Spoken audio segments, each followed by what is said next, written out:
I love walking because one of the biggest things we have control over with our metabolism is our NEAT, right? Our non-exercise activity thermogenesis. Probably the biggest lever. There's a famous landmark study. They compared sedentary people to shop clerks to construction workers, and they found a variance of 2,000 calories a day between those who pretty much sat all day and those who moved all day. And not saying you're going to increase it by that much, but it's a huge lever in fat loss and how much you can eat and so on. Welcome to Salad with a Side of Fries. I'm your host, Jenn Trepeck, talking wellness and weight loss for real life. We're here to clear up the myths, misinformation, bad science, and marketing to teach you how to eat and how to cheat. Are you ready? I'm having salad with a side of fries. Hey friend, welcome back to Salad with a Side of Fries. I'm Jenn Trepeck, your host and health coach, here with you every week for Wellness Without the Weirdness. And whether you're a longtime listener or newer to the Salad with a Side of Fries community, one thing you'll learn from almost every episode is that we talk about guidelines, not gospel, right? Not rules. There's biology, and then we figure out how that works for each of us, right? As I often say, you do you, right? So today, we're going to take that approach to fitness with a truly incredible expert. Let me introduce you. He says he's a physique engineer. As a certified nutrition coach and the host of Wits and Weights podcast, he helps people build muscle, lose fat, and transform their health with evidence-based strategies. Sound familiar? Through his coaching and podcast, he helps busy professionals cut through confusion around food and fitness so they can finally look, feel, and perform their best, especially in their 40s and beyond. Again, sound familiar? So if you tuned in last week, our special edition Jenn on Wits and Weights, you already know his voice and are as excited as I am that he's here. Please help me welcome Pape. Thank you so much for having me again, Jen. It's awesome to speak with you. Yeah, likewise. It's official. You're now part of the Salad with a Side of Fries crew. Yeah. I didn't realize we were such a facsimile of each other, but it makes a lot of sense. It does. It does. And then even as we go into your story, there's even more similarities between us. It's crazy. So I know. So we'll use your story as sort of jumping off point and then get into all the personalizing fitness stuff. Super quick though, we have to talk about the hub. So, my friend, do you have access to the Happy Healthy Hub? If not, you want to be a member. So you get a recipe each week delivered to your inbox. You get curated articles and additional discounts from me and our partners. You get interview episodes like this one in full video, including behind the scenes content, a community with the ability to post and comment on other people's posts, plus access to the 24/7 AMA, which is Ask Me Anything, to target your specific questions or challenges. You can upvote other people's questions, see past questions and answers, and so much more. So all of this is yours for just $12 a month, or save over 15% if you prepay for a year. So your recipe this week for our hub members is, it's such a great pre-workout snack. It's for peanut butter cookie dough energy bites. It's like 15 minutes. It makes 50 bites, give or take. You can just keep them in the fridge and then grab a couple when you need them. And also, fitting for today's episode, I'm sending you an article called Train Like an Olympian, No Gold Medal Required. So lessons that we can learn from Olympians, but then how to personalize it for each of us, because I don't know, I'm not training for the Olympics. I don't think you are either. So if you want this recipe and the article delivered to your inbox, if you want this episode in full video, plus access to our community chat and the 24/7 Ask Me Anything, go to asaladwithasideofries.com/membership. From there, you click subscribe now, follow the prompts, you enter your payment info, create your login. All of that happens in like 60 seconds or less. So again, you're going to asaladwithasideofries.com/membership. Now, even more than ever, it's a no-brainer way to show yourself that your health is a priority. And at the same time, support this podcast and this community so we can continue to do this with you every week. So remember, this week, you are getting the peanut butter cookie dough energy bites recipe, the article Train Like an Olympian, No Gold Medal Required, and then, of course, this episode in full video. All right. Philip, as I introduced you, right, we talked about how similar we are. And even in telling my story, talk about all the diets that I tried, everything under the sun. Will you share your experience and what you learned that really changed everything? Yeah. You mentioned physique engineer, right? And I'm a real engineer too, which is where I got that name. And I love it. Real engineers tend to be a little bit sedentary, sitting in front of computers for years and years and years. And so, I didn't grow up in athletics. I didn't grow up playing sports. I didn't grow up with very good dieting habits like many of us in the 80s. I don't know how old the listeners are, but the clean your plate club, but also the very picky and only eat like 5 foods club. And so when I got to college, gained a bunch of weight, very sedentary, didn't understand anything about lifting weights. And for the next 20 years, like my 20s and 30s, I sort of flailed around in the world trying to figure out what to do with my body, with my health. I didn't even understand the differences between weight loss and fat loss. I didn't understand, the macros and why one was important versus another. And I definitely didn't know how to lift weights. So all of that was kind of lost on me, but I definitely tried a lot of things. I tried Slim Fast, Atkins, keto, right? We do diets. Yep. I did paleo for like 8 years while I was in CrossFit for about 8 years. And we can go there, like the pros and cons. I touched a barbell, pro, lots and lots of cons. Anyway, and then it wasn't until just before and leading into the pandemic that I don't know what it was. I don't know what the catalyst was, but I all of a sudden, it could have been time on my hands. The catalyst was, but I really started to dive into a certain niche or world of evidence-based training and nutrition that's out there that you and I now are just in love with and trying to get out to the world that I think we're a part of now. And that is, hey, how do we take what years of anecdote and science and coaching practice and experience have shown us that work psychologically and behaviorally, not just nuts and bolts. We know if we cut calories, we're going to lose weight, but that's not necessarily the optimal way to get there for the long term. So it was like during the pandemic that I started reading the muscle and strength pyramids and nutrition pyramids by Dr. Eric Helms and flexible dieting, Alan Aragon. I started to look at starting strength and some of the big, basic powerlifting programs. And I really got into that world and started to lift and eat and focus on energy and performance. And really just to kind of long story short, over the next 2 years, a lot of self-experimentation, which I think we're going to talk about some of that today for you, the listener, led to, I need to create a podcast and tell people that this is possible, that you can yo-yo diet and gain weight and lose weight for years and feel like you're broken and you're not. You just have to figure out the thing that is optimal for you. And it's not found in a template. It's not found in what works for your best friend. There's something special about that. So that led me to the podcast. That led me to coaching. And that led me to where I am today. Yeah, I love it. And one of the things that stands out as you just shared that is you started to measure energy and performance. And so I think that even right from the jump gives us a different framework for thinking about this fitness component. Less about the scale and much more about how we feel in our own body. Yeah, I just literally before this call did a check-in with a client, and she has gone through this journey of I need to lose weight, I need to lose weight, I need to lose weight, to I'm still having trouble losing weight, but I'm starting to feel stronger and my energy's better, to wow, now I realize the power of sleep and doing what makes sense for me and measuring everything but the scale, performance, energy, and so on. And it's just this psychological change that happens over time with your identity and the way that you approach it. And now you can do this for the long haul. So yeah, it's super important.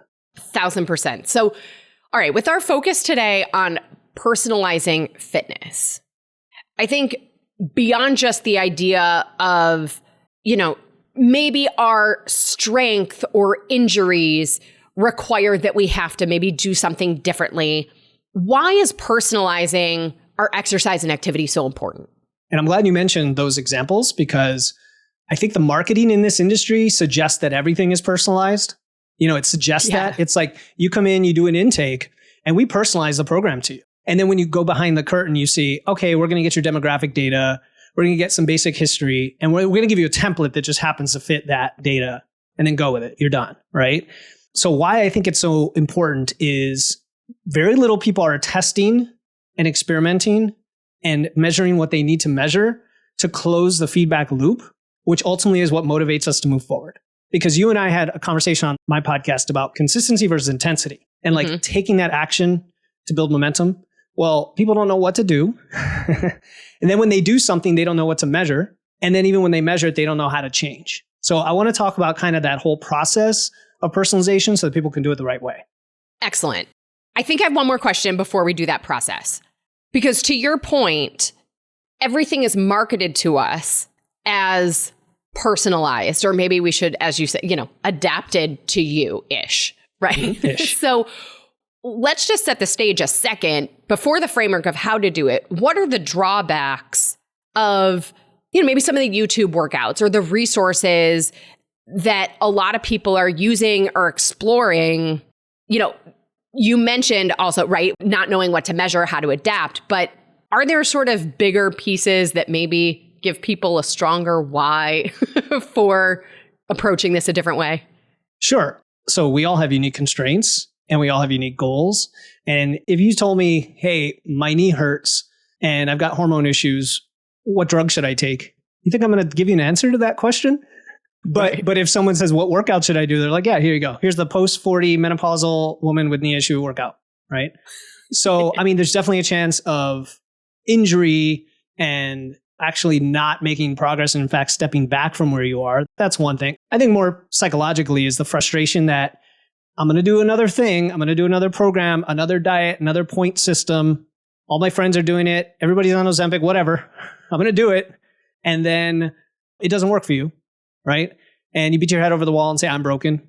My metabolism is broken. It's something like that. So whatever works for your best friend, like I said, could be terrible for you in multiple ways. I don't know where you were trying to lead me with that, Jen? But I'm with you. No, that's exactly. Because I do think even if you're not physically injured, the mental component of feeling like something's wrong with you or feeling like you failed is so much bigger than I think people realize, and has a much bigger impact on true wellness in every facet.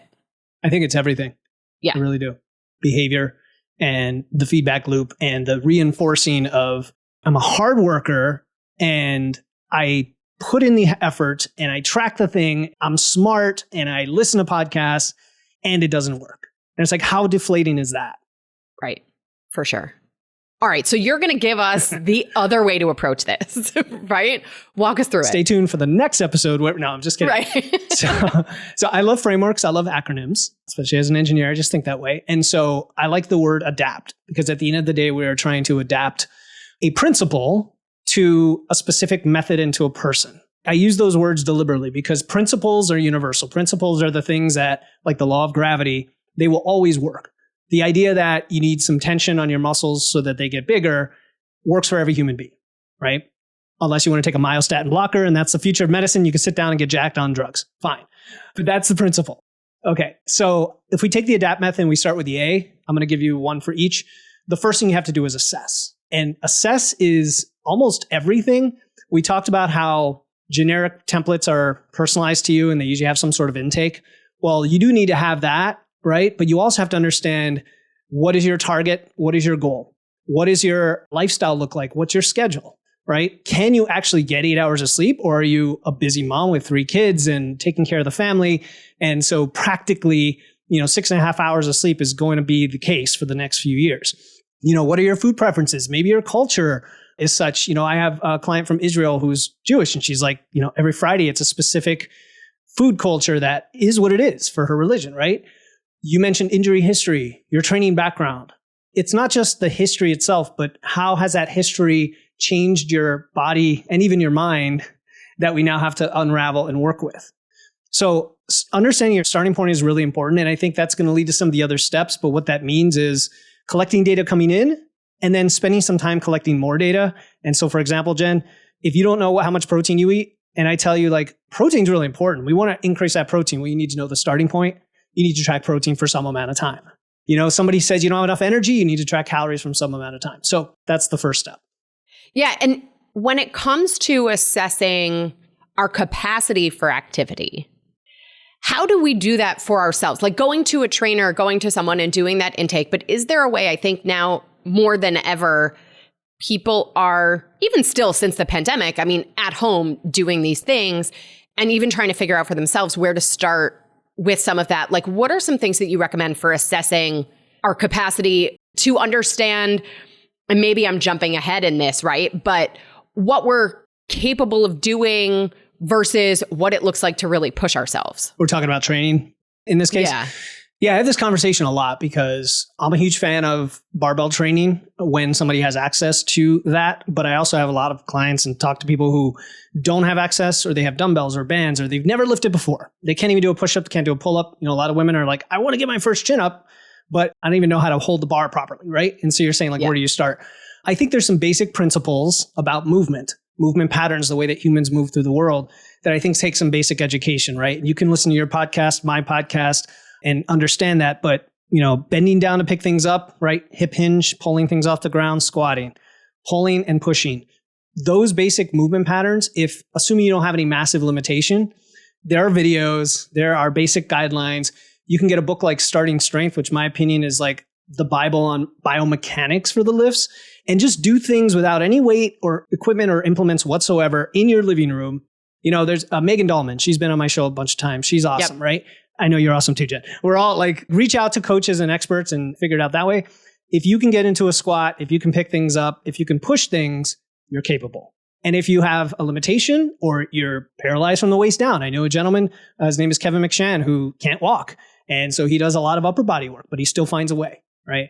So I don't know if that answers the question, but it's it gives people a place to assess their movement and, what they're capable of, what maybe needs more attention. Okay, so the first A of ADAPT was assess. What's next? You're going to love this one. It's do.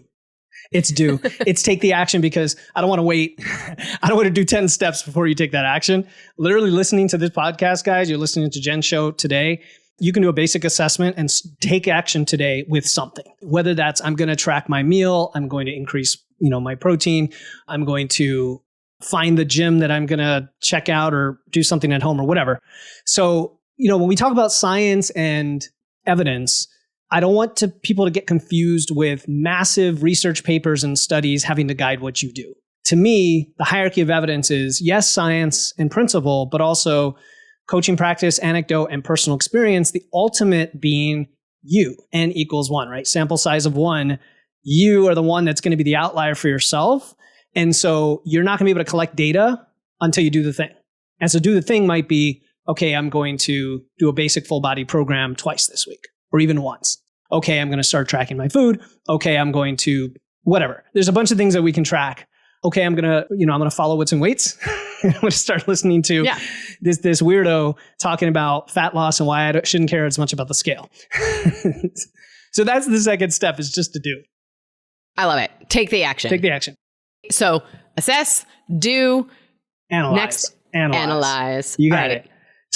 So this is where a lot of people go wrong, in that a lot of people are doing things. Okay. Maybe they know where they're from. Maybe they know they want to lose fat or get stronger, or whatever the goal is. They want to be healthier for their kids. They want to reduce their ApoB and their A1C, whatever. And they know that they have to do something, but then they don't track the progress against that something. And that could be as simple as people aren't tracking their workouts. I see this all the time. People will do the YouTube workout or follow a decent workout in an app, but then they're not tracking the load, the sets, the reps, so that I know Monday I squatted 95 pounds. This time I'm going to squat 100. And that simple switch for progressive overload with training is missing from a lot of people. I'm surprised to this day how many people don't realize they have to do that. And then when they do, it's a game changer. So logging that is huge. Analyzing your nutrition data, that can get very complicated, because people come from the diet world of cutting and restricting. I'm going to suggest that you can eat quite flexibly with some constraints and some controls, some structure, but in a way that works for what you like, what you need, what you want, your schedule, etc. So I like logging my food. I'm sorry to say it. It's actually not that hard to log your meals, especially with modern technology. It is not that hard to do. I had my community give me screenshots of their screen time for MacroFactor, the app that we use, and it averaged about 3 minutes a day. 3 minutes a day, right? Because each meal was 30 seconds, 45 seconds. So that's the second piece. Then analyzing your biofeedback is huge. We talked about energy and performance. For some people, that's everything. Like, I've got a stressful job. I have a client who works for ABC. Her job is so stressful right now because of the news cycle. Okay. And mood, sleep, digestion. Another person I remember, she was having digestive issues. We were adding fiber to her diet. That was making it worse. It turns out she had reactions to supplements for fiber, right? But because she was tracking it, she knew that was the piece. She was analyzing the variables. There's a bunch of other things we can track, like your body composition, the scale weight. You put it all together. At the end of the day, I want to be able to answer the question when someone says, why am I not making progress anymore? I want to be able to have the data to answer that question. 1,000%. I'm so with you. And I think part of what you're highlighting with the analysis and all of the things that we're keeping track of is that, as I often say, we're not focusing on any one measurement in isolation or any one data point. It's about the collective and patterns. You know, each time Trends, we have this reaction, right? Exactly. Like each time we have this reaction, what did we eat that day, the day before, and the day before that? So that we can identify what's creating the issue. And so it's so interesting because people say all the time, oh, I have it in my head. And I'm like, I promise you. I promise you. No, there's a lot. And it could get overwhelming. And I know people that go the other direction. Like I have the Oura Ring. I have the, the glucose monitor. I take hormone panels once a month. And I have all the data you're telling me to track. I mean, I think it's cool to have the data if it doesn't like stress you out to actually collect the data.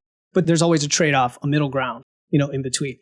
I like to be efficient. I like things to be easy. To me, it takes stress off my future self this week when I have data that tells me what's going on, like you mentioned. And then also there's education behind that. Like the scale is going to jump up and down. If you take it daily, you get to see that it goes up 2 pounds, down 2 pounds. And there are reasons that have nothing to do with fat gain or loss for that. And then you can start to reconcile psychologically with the actions you're taking so you don't program hop and you don't quickly change your strategy. Yeah, for sure. Okay. Assess, do, analyze. And then pivot. And notice pivot is like a subtle word, right? It's like... Except that all I can hear is the Friends episode where Ross is like, pivot. Don't get me started. Oh my God. My sister-in-law has watched Friends about 20 times all the way through. Yeah. So pivot is just now you're taking the information you've gathered and been gathering while you're doing and taking action and saying that there's something that I can tweak and then pivot with. I'm not going to program hop. I'm not going to change 5 things. I'm just going to either I'm getting a poor outcome and something has to change, or I'm getting a good outcome and I need to lean in to something and continue to get better, right? So that could be your training volume, your exercise selection. It could be your nutrition timing. It could be the macros. And okay, I realize that carbs are really helpful for me, so I'm going to continue to shift that, or vice versa. So this is like the golden part of it, where you look at anything in life where you're trying to improve and get better, like public speaking.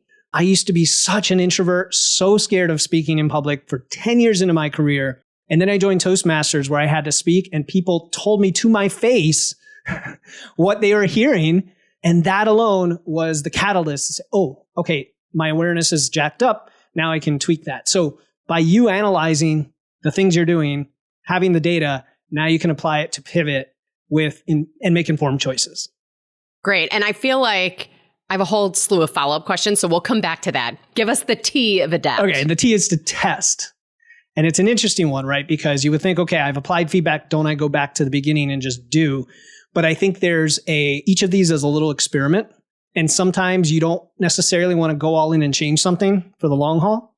And this is where I love, especially when you're working with a coach, I know my clients, they kind of have me to lean on for that emotional stress of all the uncertainties, where it's like, you know what? We're going to change this one thing and it's going to sound a little crazy, but we're going to do it because we know that it might affect these things you've been analyzing.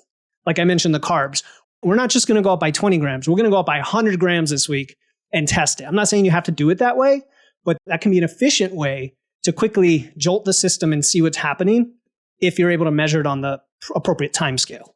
I like the idea of test because it reinforces what we often talk about, which is approaching it with curiosity. What happens? Because frankly, going back to your point of principles and evidence-based, we know theory. What that ends up looking like in your body, we don't know. No one can guarantee anything. Yeah. And so this approach of test, I think, really reinforces that. It's awesome. And then now you're back to the beginning. Where you reassess your new situation. It's kind of like people always think in terms of before and after in this industry, which is that very short-term mindset. I refuse. I like to think of it as before. Like there's always a new milestone and a baseline that you can improve from, and you're never going to stop improving. That's the beauty of it. And if you are executing a process that is not fun, that is miserable, that is always extremes, and I tell you, you're going to have to do this the rest of your life, how does that make you feel, right? That doesn't feel right, does it? You don't have to do it that way. There's definitely pushing. There's elements of, I'll call it discipline, if you're going for extremes. But the day-to-day can be quite enjoyable when the process is designed around you. For sure. Love that. All right. I want to dig more into some of those pivots and help people with some direction in terms of how they might want to pivot or things that they might want to consider testing, right? So let's do that after we highlight our partner for this episode. Big thanks to Lumiere de Vie Skincare for supporting Salad with a Side of Fries. Lumiere de Vie Skincare was founded by Amber Ryder McLaughlin in response to her own experience of mere marginal results from countless costly creams. She realized the revitalization of her youthful skin could only occur if she developed products herself. Working closely with beauty scientists and exploring the most advanced ingredients derived from the earth and sea, Amber created Lumiere de Vie, the next generation of skincare. The extensive line of luxury skincare products is designed to address all skin types and concerns, with the highest quality natural ingredients and powerful formulas that help heal, soothe, moisturize, and protect. Lumiere de Vie acts as first aid for your skin. The result? Rejuvenated, luminous, beautiful looking skin. So in honor of having Philip with us today, let's highlight a couple of the Lumiere de Vie OMS products. So I highly recommend the Skincare Value Kit. For any dude in your life, it's $75.50. It gives you the cleanser, the toner pads, and the hydrating aloe cream. I love the toner pads. I use them myself regularly alone. They're $38. So the kit is a tremendous value. Also, the exfoliating face scrub is a great bonus. That one's $32. And like I said, I'm not a dude, but I use the toner pads and the exfoliating face wash. So check them out. And because you're a Salad with a Side of Fries listener, you get 10% off plus free shipping. So what a deal. All right. Text the word SKIN, SKIN, to 833-801-0500. You'll receive the link and coupon code right to your phone. Again, simply text the word SKIN, SKIN, to 833-801-0500 to try Lumiere de Vie Skincare at 10% off and free shipping. This is a toll-free number. Standard text and data rates may apply. Okay, Philip, working with your ADAPT framework and this idea of doing something, assessing what's happening, making adjustments, testing different, things, for lack of a better word. One of the big buzzword in fitness, even in terms of, like, you have an episode about strength versus hypertrophy. And how do we even know and assess, like, our progression and level up, right? Pivot as we get stronger, or knowing how much do we move up and when do we do that? Does that make sense? Yeah, no, it does. That's where we get like one level down, 2 levels down to the education. Yeah. When we're talking about progression, my own wife just started running a program I just wrote for her because she has a wonky knee that needs a little work for her. So she said, what do I start with for week 1? And by the way, you shouldn't coach your spouse. So I don't coach her. She knows she just asked me a question, I answer it and then move on. And if you need me, honey, I'm here for you, right? So that's a good thing, right? Good approach, Jen? Okay. I like it, yeah. Okay. So how do you know where to start, right? So when you first start, we mentioned the movement patterns and assessing just basic skill. That's a good first start. Then when you start to have some load through a dumbbell or barbell or whatever, you're going to start light. The goal is not to injure yourself and go hog wild and ego lift on day 1. Just feel it out. And once you feel it out, you kind of know, okay, the program said I should try to get 10 reps. I got to 10. It felt easy, like I could do 10 more. Okay, that's a great bit of feedback that you just assessed that says I can go quite a bit heavier next time, right? Or I was struggling to get 5. I was grinding. Okay, it was way too light. That kind of lets you calibrate. Anytime you're starting a new program, that's a great way to calibrate. Then from that point, progression, I see a lot of mistakes or misunderstandings with how to do that. It is very subjective, but also you have to have the tools. And what I mean by that is microplates, for example. Right? Microplates. A lot of women use dumbbells that I work with, and they're like, how do I go from 10 to 15? That's a huge jump. It's 50%. So there's things called microplates, right? Like little hacks like that people don't understand. But if we get back to principles, I would say there's a few key principles. One is, are you jumping up the correct amount that's not overreaching and stressing you out and creating fatigue, but is enough to push you? I would say if you're able to go up at all, and it's not like a half pound or something, it's probably going to be fine to progress you. Secondly, do you have enough rest and recovery. That's huge, right? We can get into a whole topic about, are you sleeping enough? Are you eating enough? If you are in a fat loss phase, if you're in a deficit, that creates a whole extra level of allostatic load on your body that's going to change your ability to progress. And the more advanced you are, the more you're not even going to be able to quote unquote progress necessarily. And you have to look at other variables of intensity in your workout. And then the third thing is the rest periods. Let me tell you, a lot of people make this mistake. They come from YouTube world, circuit world, WOD world, and they're like, 30 seconds is enough rest, right? No. 2, 3, 4, 5 minutes rest between most exercises, depending on how heavy it is and whether it's compound lift or isolation. I'm getting a little bit of the weeds, but the principle being you have to rest enough between sets to actually get all the reps that you want. So I think that answers the question about progressing, right? Yeah, well, and it gives people, in the way that you answered that, I think it gives people different things to consider as they're looking at their movement. And one of the things in terms of what you just mentioned, where depending on the goal, right? Are we in a fat loss phase? So even personalizing the movement to the goal, right? Like it might be fat removal, it might be building muscle, it might be building bone density, right? So I think, especially going back to people using YouTube or some of the other resources or different apps or things like that, how can we even, to the first A of ADAPT, how do we assess whether the plan or program that seems interesting is a match for our goals? It's not a simple answer. This is where I really think coaches can be helpful, even if it's like a one-time consultation. I squatted for like 2 years thinking I was doing everything right until I met a coach for 1 hour and he fixed 20 things going on with my form. You mentioned the strength versus hypertrophy episode. In there, and another one I did recently called the 12 Rules of Volume, it seems like there's a lot of things to think about. I would say if you're a beginner, and that's a question almost geared toward beginners. Yep. If you're a beginner, stripping it down to 3 major movement patterns, right? A squat, a hinge or deadlift, and a press, and just doing that each workout 3 times a week is enough to kind of let you assess the progress that you're making, what your recoverability is, what the frequency should be, and what the load set rep schemes should be. Now, again, we can go always 1 or 2 levels deeper. What should the set rep scheme be? This and that. We can get into all that. I like basic barbell programs, for an example, like Starting Strength. But if you're doing a dumbbell workout, there are really good apps today where you could filter on, I'm a beginner, I have 3 days a week, and here's my equipment to kind of get a starting point. I'm actually not too hung up on the training program being that crazy personalized early on until you get more advanced. But I think even thinking about it that way helps people get over the hump of taking the action. 100%. Yeah. These days, there's a lot of talk about walking or walking with a weighted vest or intervals, walking, jogging. How might you recommend personalizing our walking?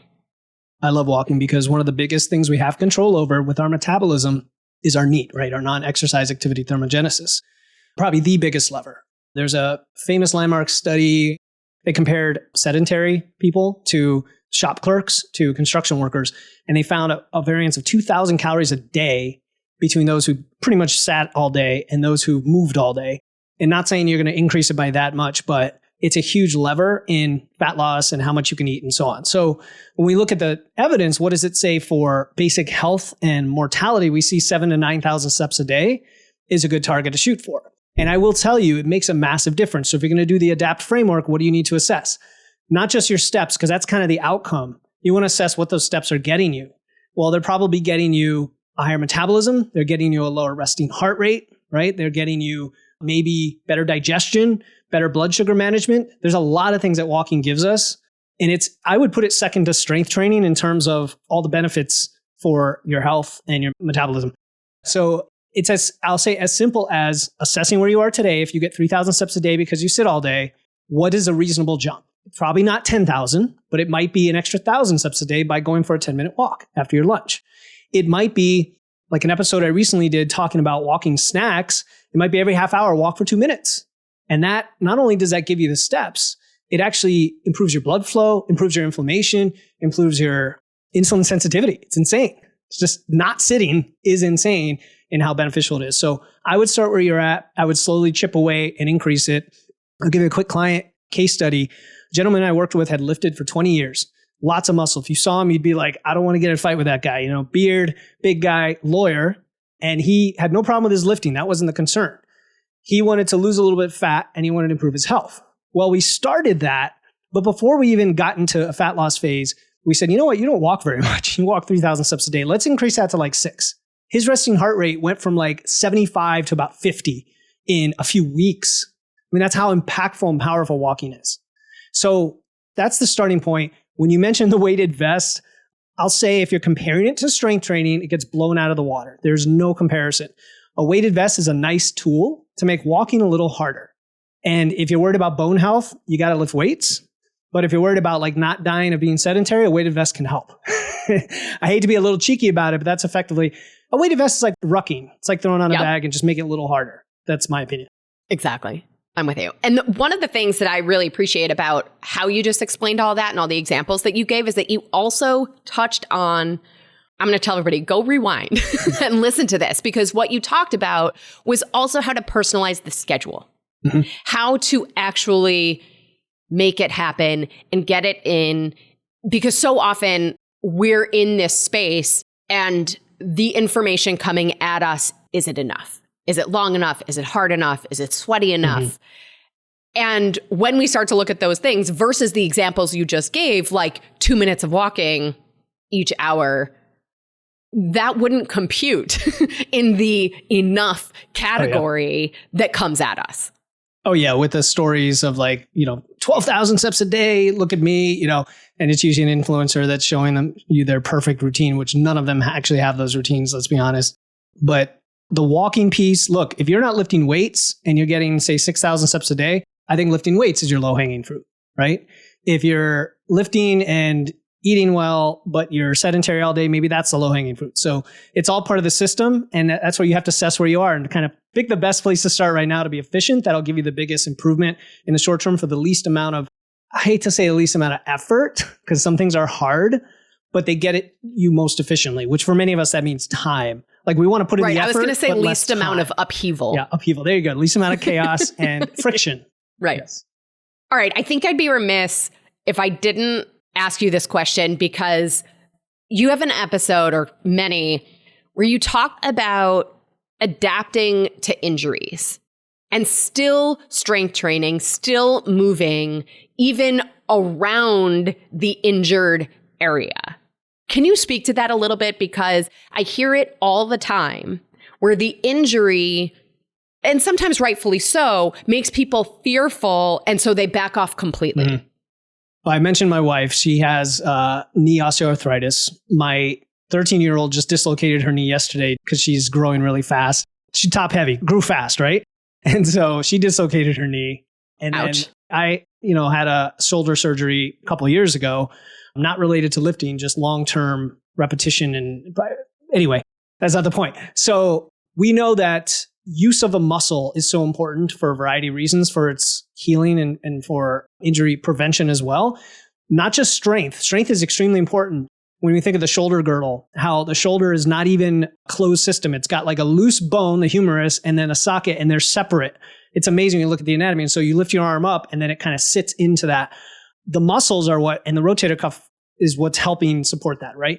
So if you're not, even if you have an injury like I did, I kept training around it so that when I had the surgery and could recover afterward, it was easier.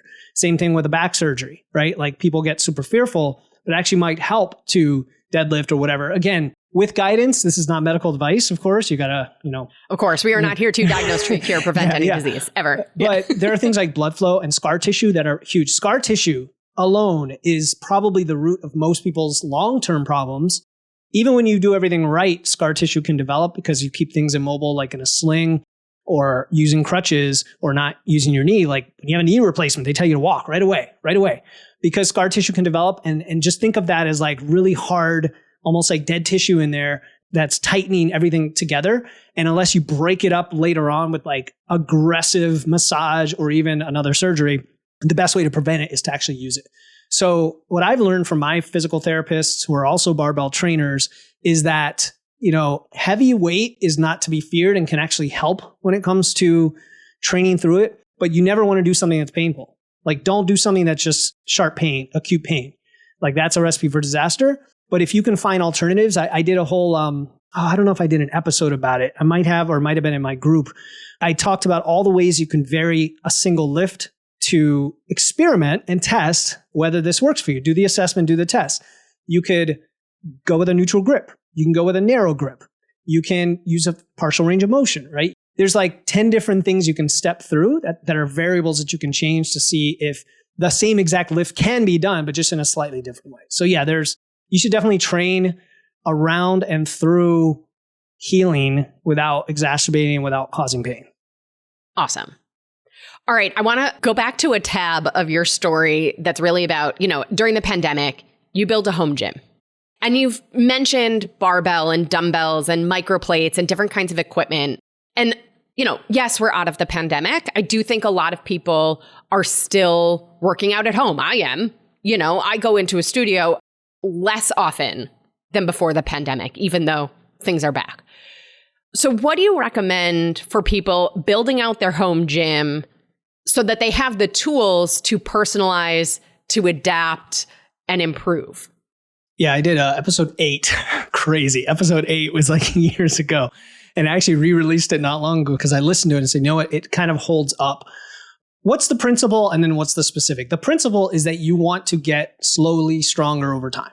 If that's the principle, and we know we do that through load or resistance training, you need tools that can apply more load over time. Now, I know some people who have really cool niche expertise in like TRX machine, suspension trainers, banded work, calisthenics. And they're like, you know what? You could get stronger for a long time doing that. Fine. That is not my expertise. I come from the world of like simple gravity-based resistance that we know for decades and decades have like the movements have been tested out by bodybuilders and powerlifters and, physique people. So adjustable dumbbells or dumbbells, if you're talking about saving as much space as possible, that and a bench can get you somewhere. It really can. Adjustable dumbbells don't take up much space and neither does the bench. And there you go. If you have a little bit of more space, which most people do, like people make excuses, but most people have the room, a power rack that has like a pull-up bar, safety features, spotter arms and whatnot, plus a bench and a bar is going to take you the next 2 years. You don't even need to supplement and you can make massive progress. Beyond that, toys. It's toys. Like I work in my home gym. I respect that. And I do have a lot of specialized equipment like developers and leg press and all this fun stuff. But for a lot of people, if you can get to a commercial gym like within less than 10-minute commute, that's probably a good place to start just to play around with it and see what works for you. And then you could do the power rack and bar. And the whole investment's probably less than $2,000, even in today's inflationary market to get that set up. Yeah. Awesome. All right. Wrapping this up, we've talked about your ADAPT framework and personalizing all this movement and our mindset. And, you and I are both big on mindset. Your show is Wits and Weights, right? Also great name. Maybe to wrap this up, what are some of the keys that you want people to know or think about in terms of that mindset piece? Well, why don't we do this for each one? Let me just come up with something real quick. So for assess, it's forget the scale as the thing that you're assessing. Like the scale needs to be assessed, but find the other thing right now in your life that's giving you the most frustration and spell it out, and put it into words. And that might be like a why type exercise, a 5 why, where, why am I doing this? Okay, I'm doing it because I want to look great. No. Why are you doing this? Well, because I want to be strong. Why are you doing it? And go all the way through to the deep thing. I think that helps you know what to assess, right? So that's a little psychology. We get to the do. And I think a lot of us are perfectionists, paralysis by analysis. That's why I say it's got to be an early step and don't wait to assess everything. I almost do those at the same time. It's like start assessing and start doing. And you're going to help the assessment while you do. You know what I mean? They kind of feed off each other just right behind a slight lag because you're afraid of picking the wrong plan. Well, you don't know if it's right or wrong until you go through the whole framework. So who cares? Just do it. You got to get the data. When it comes to the analyzing, I think I did mention the lack of inconsistent data collection is the problem, whether it's with lifting or food or whatever. I get people come to me saying like, I'm frustrated. This is not working. And I say, well, give me your last month of data. Oh, I wasn't tracking the X. Okay. All right. Let's take a step back And before trying to come up with a solution to a problem we don't know exists or we don't know why it exists, let's go back and assess. So you don't need to be have perfect data, but just consistent data, right? That's really, really important. If you're going to go on vacation and not track for a week, cool. I want you to do that. I want you to have fun. You get back, you get right back on it. For pivot, I mentioned this already, but it's worth repeating. One thing at a time, guys. One thing at a time. People want to change everything. I had a client who wanted to go on TRT, start taking creatine, start gaining weight, change from low carb to high carb all at once. They said, well, we can, but I'll tell you what, you're going to get your result about 5 months from now when you do it that way. If you change one thing, you're going to get each result updated a few weeks at a time, right? Like it actually speeds up the process when you don't try to change too much at once. And then my last one is my favorite one for testing, impatience. People are impatient. They don't want to wait till the result comes out. And a lot of this comes through scale obsession. But the nice thing about having gone through the ADAP part of the process is you got so much good objective information that you can assuage yourself with usually sometimes the help of a coach or a community to say, you know what, you're actually doing great. Like you're getting stronger. Your numbers are going up. Your waist size is holding. Who cares what's happening in the scale? You're feeling better, right? You're sleeping better. All right. And you're able to kind of reframe the wins. Awesome. All right. It's time for our rapid fire off-topic questions. You ready? Sure. All right. What's the best thing you've done for your health this week? What's the naughtiest thing you've done? Not that anything's really naughty. Let's call it like the salad of your week and the fries of your week. Okay. The best thing I've done for my health, I started going to physical therapy a few weeks ago. So actually showing up and getting my shoulder capsule massage is absolutely amazing. And it led to one of my answers to the questions today when you asked about injury, talking about scar tissue. Okay, naughty. I don't even know if it's naughty, but I took the family out to hibachi Saturday night. Delish. And just went hog wild. I didn't drink alcohol, but I had like way more than I quote unquote should have, except I loved it. Awesome. All right. If you weren't a physique engineer, what would you do? Oh man. If I wasn't a physique engineer, I would be either a lawyer or an astronomer, actually. Whoa. I know, weird, right? I love legal thrillers and I've been in a jury. And I remember when I was in the jury, I said, these lawyers, I could do that. Like, they're not even doing that great of a job. Like, I could do this job. No, not to sound cocky, but more like it looked like something I would enjoy digging into and trying to figure out. But then I read books about like the criminal defense system. Like, I don't know. But an astronomer, I've always been into math and science and outer space and looking at the world today. And the Parker solar probe just went into the corona of the sun this week. Fantastic. Amazing stuff. Awesome. All right, your favorite book on any topic other than your area of expertise, or you could give us a fiction book. Oh, I see. Oh, I was going to say fiction. It's funny. Yeah, go for it. Fiction's good. My favorite fiction book is Pillars of the Earth by Ken Follett. He's one of the best fiction authors, very intelligent guy, but it's also super accessible, like summer beach kind of thing at the same time. And this was about cathedrals in the Middle Ages. It sounds boring, but the intrigue of all the people's lives across the whole spectrum of wealth is amazing. It's a fiction book. It's awesome. All right. If you could cure one ailment, disease, or sickness, what would it be? I'm going to say Alzheimer's because my grandmother died of Alzheimer's. I have both the genes that are supposed to maximize your risk for it. So it's like a little bit of a fear in my head. And I also know there are there's like now 12 or 14 lifestyle measures associated with Alzheimer's that we can do something about. I'm actually going to do an episode about it because it's so powerful. And it just affects so many people. It's just an awful disease. Yeah. I know. We should talk about that one offline too, because there's so much. Okay. If you were a superhero, what would be your superpower? I don't know if this is going to sound lame. I was going to say empathy, but to the level like Betazoids have, like Deanna Troi, if she was not half human, from Star Trek. Okay. Yeah. Where you could like, not to the level of Mel Gibson in What Women Want, because that is scary. Like reading women's thoughts. Yeah, minds. Yeah. But more like the ability to receive emotions. Actually, my wife is very, very good at that. And I've always felt like I'm kind of a cold a-hole sometimes with that stuff in my head. And as a coach, it's made me better. But honestly, that would be an amazing thing if everyone had that power. I'm with you. What's your biggest pet peeve? I don't have a lot of pet peeves. I'm kind of a nice guy. But the use of the word ask as a noun. Do you know what I mean? When people say, what is the ask? This is the ask. That annoys me. I have a lot of grammar. I have a lot of grammar pet peeves. Let's just put it that way. So do I. Stay off dating apps. Luckily, you're married, but like grammar pet peeves go to a next level on a dating app. All right. I bet. In your opinion, this is the last one. In your opinion, what's the next frontier in wellness? I think the next frontier is it's either genetically customized health or AI, but I think they're going to converge. Like I think the two are the use of AI for massive data sets that are then personalized, to tie it into our episode today. I've talked to people in that industry, like not the founder, but one of the guys at Wild Health, and there's another company as well.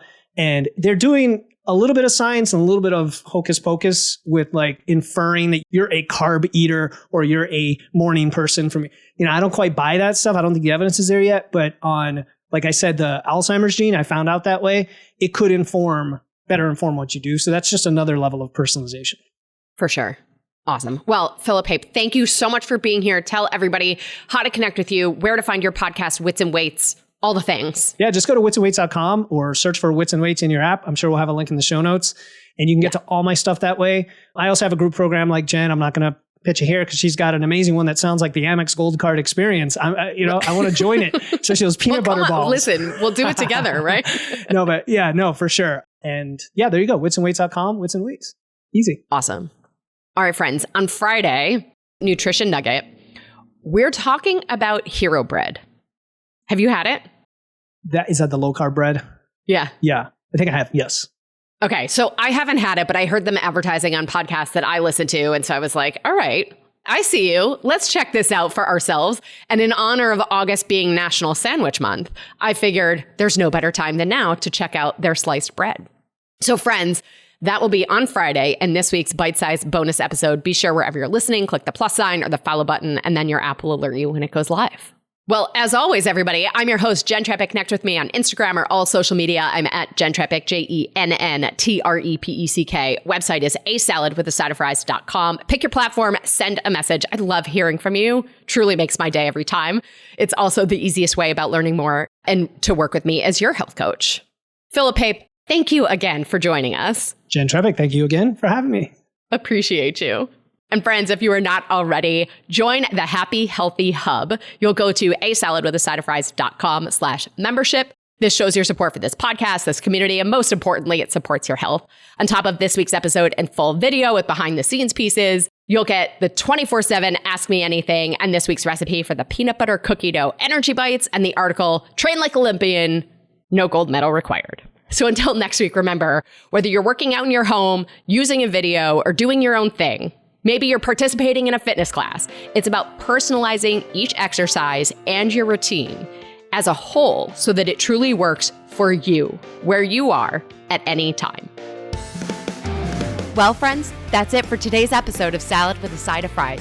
Congratulations for making yourself and your health a priority.